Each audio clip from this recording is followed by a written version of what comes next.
Tu sais bien que le Maroc est un pays qui m'est particulièrement cher, pour beaucoup de raisons. Mais comme disait un chanteur belge, les temps sont difficiles. Oui, les temps sont difficiles et nous faisons face à beaucoup de problèmes. Mais malgré cela, j'ai bien voulu que ma première visite en tant que haut représentant se fasse au début de l'année, parce qu'il y a déjà 3 ans, et c'était déjà trop long, sans rendre visite au Maroc. Donc, merci beaucoup, chère Amine, chère Bourita, pour l'accueil chaleureux qui m'a été réservé. Comme tu l'as dit, nous venons d'avoir des échanges ouverts et fructueux entre amis qui peuvent se dire quelles sont ses positions dans un partenariat que, comme tu l'as dit, est basé sur des valeurs. Pas seulement sur des intérêts, aussi, mais sur des valeurs. Et je remercie au chef du gouvernement, M. Akjenouk, pour m'avoir fait l'honneur de s'entretenir avec moi ce matin. Et j'espère avoir l'occasion aussi d'échanger avec le conseiller de Sa Majesté, le roi Mohamed VI, M. Azoulay, et avec certains de tes collègues au gouvernement. Mais avant d'entrer dans les choses sérieuses, je pense que je dois commencer par féliciter le Maroc par le parcours exceptionnel de Lion de l'Atlas pendant la dernière Coupe du Monde. Et je l'ai dit en venant d'un pays qui a été battu pour les Lions de l'Atlas. D'ailleurs, rien que les appeler les Lions de l'Atlas, c'est déjà de la guerre psychologique, parce que ça fait peur. Non, mais le Maroc a très très bien joué et je dois féliciter aux footballeurs et au pays tout entier.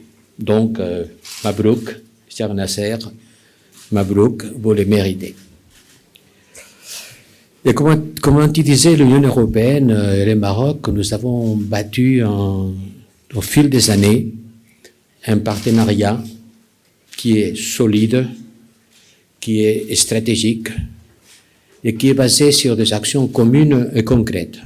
Pas seulement sur la rhétorique et les jolis mots, mais sur les choses qui comptent, sur les faits, sur les ressources financières et les échanges technologiques, sociologiques et culturels. Il y a presque 5 millions de Marocains qui habitent en Europe. Et en Espagne, mon pays, seulement en Espagne, c'est presque 1 million. Comment non? Nos liens doivent être fertiles. Et permettez-moi de vous dire que nous, l'Union européenne, nous nous considérons un partenaire fiable du Maroc et que nous considérons le Maroc parmi les partenaires les plus dynamiques et les plus proches de nous. Ces partenariats se jouent par des initiatives. Je pense qu'ils jouent un rôle moteur dans l'espace euro-méditerranéen et dans la mise en œuvre de la nouvelle agenda pour la Méditerranée. Et je dois te féliciter, ministre, pour tes interventions quand les Méditerranéens se réunissent autour de la table. Elles sont toujours remarquables et remarquées. Sans aucun doute, le Royaume du Maroc et les partenaires du sud de la Méditerranée qui a mis en œuvre des politiques de convergence avec l'Union européenne les plus puissantes. Et les faits sont là.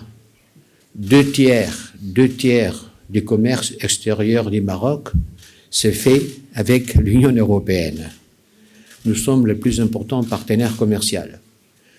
Et plus de la moitié de tous les investissements étrangers qui se font au Maroc viennent de l'Europe. Plus de la moitié des investissements étrangers et 2 tiers du commerce extérieur, c'est des palmarès difficiles à surmonter. Vous êtes aussi le bénéficiaire le plus important de la coopération de l'Union européenne dans la région. Dans la période 2014-2020, ça a représenté 1,4 milliard d'euros. Et dans la période 2021-2027, on va passer de 1,4 à 1,6. Dans ces temps de pénurie financière, le fait d'augmenter 15% nos apports financiers, c'est quand même aussi remarquable. Et même quand on traverse des moments difficiles, comme ça a été le cas avec la pandémie, et maintenant que l'Europe fait face à une guerre dans ses frontières de l'Est, ces partenariats prennent plus d'importance. Cette guerre se transmet des ondes de choc qui touchent tout le monde, qui nous ont touchés à nous, Européens, et à vous, Marocains. Et je pense que seulement ensemble, nous pourrons faire face à ces défis multiples d'une façon coordonnée et responsable. Dans ce contexte, je souhaite réitérer l'engagement fort de l'Union européenne pour ces partenariats et notre volonté de l'élargir, de l'approfondir et de faire le nécessaire pour préserver son cadre juridique. Nous travaillons dans un cadre d'état de droit, nous devons respecter les décisions des tribunaux, préserver le cadre juridique et l'adapter quand nécessaire.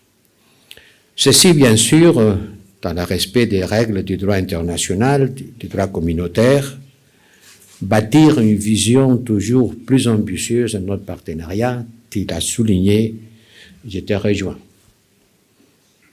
Mais, comme tu l'as dit aussi, il faut mettre en œuvre les engagements.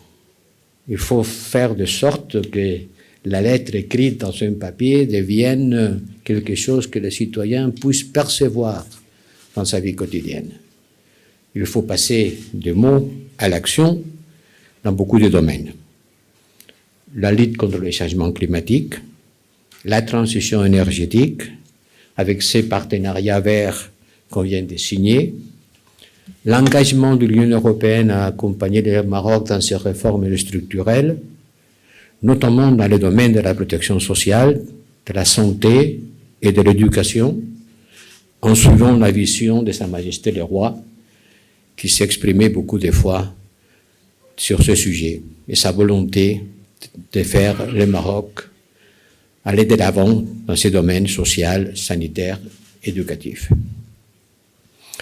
De la volonté de faciliter l'engagement de plus d'investisseurs européens au Maroc, de soutenir la jeunesse marocaine, du partenariat de longue date déjà de la gestion de la migration et de la réflexion en cours pour que notre coopération s'étende à de nouveaux domaines comme le numérique. Et permettez-moi que je profite de cette occasion pour féliciter le Maroc pour son élection au Conseil des droits de l'homme des Nations Unies. C'est une élection importante dans une institution importante. C'est un mandat important qui comporte des responsabilités particulières en matière de promotion et protection des droits de l'homme. Et comme il a dit, vous y êtes attachés, nous y sommes attachés, nos partenariats se basent sur des valeurs. Nous attachons une grande importance à la protection des droits fondamentaux, des défenseurs des droits de l'homme, des droits fondamentaux comme la liberté de presse et d'expression, et nous travaillons ensemble avec le Maroc sur ce sujet. Nous avons aussi échangé sur les anciens et les nouveaux défis géopolitiques auxquels nous faisons face. Nous avons parlé du Maghreb, bien sûr, de la Libye, bien sûr. Là, le Maroc joue un rôle important. Du Sahel, on en parlera, de l'Iran, mais surtout, de l'événement pour les Européens le plus important de l'année qui vient de finir, et je crains fort qu'il le sera encore pour l'année qui commence. Je parle évidemment de l'agression injustifiée de la Russie contre l'Ukraine. Et voilà, la Russie, un pays membre permanent du Conseil de sécurité, a violé les principes fondamentaux de la Charte des Nations Unies. Il a envahi son voisin pacifique sans raison ni motif. Et cette guerre ne menace pas seulement l'Ukraine ou l'Europe, est un défi majeur pour le monde entier. Elle met en péril la sécurité alimentaire, elle met en péril l'énergie pour des millions de personnes dans le monde entier. Et la propagande russe prétend que nos sanctions seraient responsables de ces difficultés. Je profite de cette occasion pour dire à nouveau que ça, c'est un mensonge. Nos sanctions ne visent pas du tout, absolument pas, en aucune manière, les exportations de céréales ou d'engrais russes. Ça a été la Russie qui a ciblé les ports, les routes, les silos de grains en Ukraine et continue à lancer des attaques de missiles et de drones contre les villes, les quartiers où les habitants habitent, et essaye de détruire toute l'infrastructure civile pour faire que les Ukrainiens plongent dans l'effroi et le noir. Nous allons continuer à aider l'Ukraine. Nous avons adopté des sanctions sans précédent. Nous avons décidé un embargo sur le charbon et le pétrole russe et nous nous sommes libérés pratiquement, totalement de la dépendance énergétique vis-à-vis de la Russie. Le peu qui reste sera éliminé pendant cette année. Et dans ce contexte, ministre, la voix du Maroc compte beaucoup dans les efforts engagés pour arrêter cette guerre, pour atténuer son impact économique et humain. Et c'est bien de voir que le Maroc a condamné l'annexion de plusieurs provinces ukrainiennes quand ça a été question de voter aux Nations Unies. Évidemment, nous avons abordé la question du Sahara occidental. Je sais à quel point c'est une question existentielle pour le Maroc. Et nous comprenons l'importance fondamentale de ce sujet pour le Maroc. Je vais répéter ici que l'Union européenne soutient le processus des Nations Unies et les initiatives de l'envoyé spécial du secrétaire général visant à parvenir à une solution politique qui soit juste, réaliste, pragmatique, durable et mutuellement acceptable, et qui repose sur le compromis en conformité avec les résolutions du Conseil de sécurité des Nations Unies. Et nous avons pris note et nous valorons beaucoup les efforts sérieux et crédibles menés par le Maroc à cet effet. Et nous encourageons toutes les parties à poursuivre leur engagement dans un esprit de réalisme et de compromis dans le contexte d'arrangement conforme aux buts et aux principes énoncés dans la Charte des Nations Unies.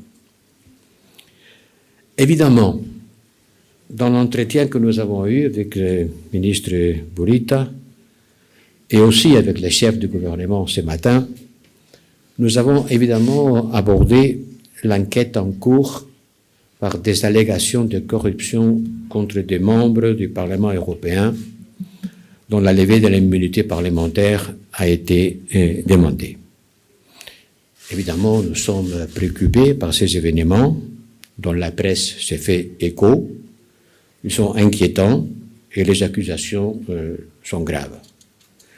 La position de l'Union européenne est claire. Il ne peut pas y avoir d'impunité pour la corruption. Zéro tolérance pour ça. Nous devons attendre les résultats des investigations en cours de la part des autorités judiciaires qui doivent amener toute clarté sur ces événements et nous attendons la pleine collaboration de tout le monde dans cette enquête. Pour finir, je voudrais annoncer que nous sommes convenus de lancer 2 nouvelles initiatives qui vont renforcer notre partenariat. Un dialogue de haut niveau en matière de sécurité qui se tiendra à Rabat prochainement, une coopération renforcée dans les instances multilatérales entre l'Union européenne et le Maroc, parce que sans doute l'architecture internationale multilatérale doit être revue. Et des initiatives portées ensemble par des pays du Nord et du Sud ont toute leur place dans ce processus de renouvellement. Nous avons beaucoup de sujets à explorer pour approfondir notre partenariat. Permettez-moi, ministre, de souligner encore une fois, nous devons capitaliser sur nos acquis communs pour regarder vers un avenir encore plus amical. Merci, ministre. Merci. ما تنساش تشترك في القناة وتفعل الجرس باش يوصلك جديد الفيديوهات من هسبريس.